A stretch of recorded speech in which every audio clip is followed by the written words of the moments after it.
വൃദ്ധനായ ഒരു മനുഷ്യൻ നദിയിലൂടെ തൻ്റെ ബോട്ടിലിരുന്ന് മീൻ പിടിക്കുകയാണ്.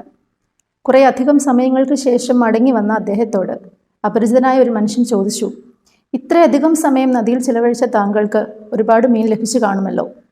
അതിന് ആ വൃദ്ധൻ നൽകിയ മറുപടി, എനിക്ക് എന്ത് കിട്ടി എന്നതിനേക്കാൾ നദിയിലൂടെ അസ്തമയ സൂര്യൻ്റെ കീഴിൽ ഞാൻ നടത്തിയ യാത്രയാണ് ഞാൻ കൂടുതൽ ആസ്വദിച്ചത് എന്നാണ്. പ്രാർത്ഥനയോടുള്ള ഒരു വിശ്വാസിയുടെ നിലപാടും ഈ രൂപത്തിലാവണം. തൻ്റെ ദുആയിലൂടെ തനിക്ക് എന്ത് ലഭിച്ചു എന്നതിനേക്കാൾ ആസ്വാദികരമാവണം തൻ്റെ നാഥനുമായി ചിലവഴിക്കാൻ തനിക്ക് ലഭിച്ച സമയവും ആ സംസാരവും. ഖുർആൻ നമുക്ക് പരിശോധിച്ചാൽ മനസ്സിലാവുന്ന കാര്യം, ഖുർആൻ്റെ സെൻറ്റർ തീം എന്നത് പ്രാർത്ഥനകളാണ്. അഊദു ബില്ലാഹി മിനശ് ശൈത്വാനിർ റജീം, ബിസ്മില്ലാഹിർ റഹ്മാനിർ റഹീം, റബ്ബന ഇന്നക തഅലമു മാ നുഖ്ഫി വമാ നുഅ്ലിൻ വമാ യഖ്ഫാ അലല്ലാഹി മിൻ ഷൈഇൻ ഫിൽ അർള് വലാ ഫിസ് സമാ. സൂറ ഇബ്രാഹിമിൻ്റെ 38-ാമത്തെ വചനമാണിത്. ഇവിടെ ഇബ്രാഹിം നബി അലൈഹിസ്സലാം തൻ്റെ മനസ്സിൻ്റെ ആഴങ്ങളിൽ നിന്ന് പങ്കുവെക്കുന്ന ആശങ്കയും അതിന് റബ്ബ് നൽകുന്ന മറുപടിയുമായിട്ടാണ് ഈ ദുആ കടന്നു വരുന്നത്.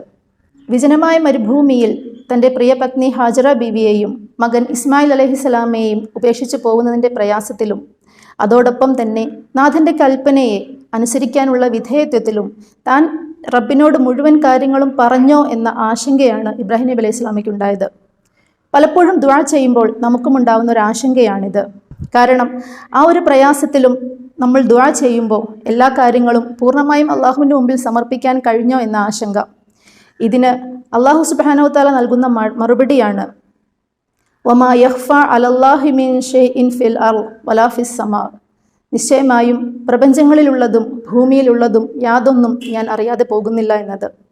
ഇബ്രാഹിം നബി അലൈഹി സ്വലാമയ്ക്ക് എന്ന പോലെ നമുക്കും വലിയൊരു ആശ്വാസമാണ് അള്ളാഹുവിൻ്റെ ഈ മറുപടി. ദുആയിലൂടെ നേടിയെടുക്കാൻ കഴിയുന്ന അനുഗ്രഹങ്ങളെക്കാൾ അള്ളാഹുവുമായി ചിലവഴിക്കാൻ കഴിഞ്ഞ ആ സമയത്തെ ആസ്വദിക്കുന്നതാവട്ടെ നമ്മുടെ ഓരോ പ്രാർത്ഥനകളും. അസ്സലാമു അലൈക്കും വറഹ്മത്തുള്ളാഹി വബറകാതുഹു.